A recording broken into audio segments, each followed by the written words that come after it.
नमस्कार मंडळी, तेजस व्हॉइस मध्ये आपल्या सर्वांचं स्वागत. डोंबिवलीतून एक धक्कादायक आणि तेवढाच थरकाप उडवणारा प्रकार समोर आला आहे. डोंबिवलीतील अंबिका ज्वेलर्स या दुकानामधील जवाहीर किसन सिंह सुदाना यांचा विश्वास संपादन करून तिघांनी मिळून तब्बल 59,90,000 रुपयांचे सोन्याचे दागिने उचलले.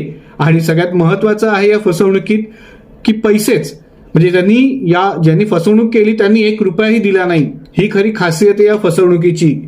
या ज्यांनी फसवणूक केली त्या तिघांची नावं समोर आली आहेत. शबीना इम्रान खान आणि वल्ली जयस्वाल. महिनाभर नेहमीचे ग्राहक म्हणून ते दुकानात येत होते, सोनं खरेदी करत होते टप्प्याटप्प्यात आणि जवाहिराचा विश्वास जिंकला आणि मग त्यांनी टाकला मोठा डाव. मित्र हो, म्हणजे काय करायचंय फसवणूकदार, तर कधी 170 ग्रॅम, कधी 301 ग्रॅम, तर कधी 500 ग्रॅम अशी टप्प्याटप्प्याने त्यांनी सोन्याची खरेदी केली. पैसे येताच देतो म्हणत ते जवाहिरला थांबवत राहिले. 2 महिने उलटले पण पैसेच आले नाहीत. जेव्हा किसन सिंह पैसे मागायला इम्रानच्या घरी गेले तेव्हा त्यांना शिवीगाळ, दमदाटी आणि धमक्या देण्यात आल्या.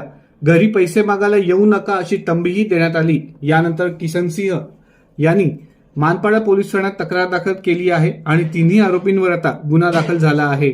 या प्रकरणाचा तपास सुरू आहे. मात्र तुम्ही जर ज्वेलर्सवाले असाल तर नक्कीच थोडी सावधानगी बाळगा, नाहीतर जो प्रकार किसन सिंह सोबत झाला तोच तुमच्या सोबत होऊ शकतो.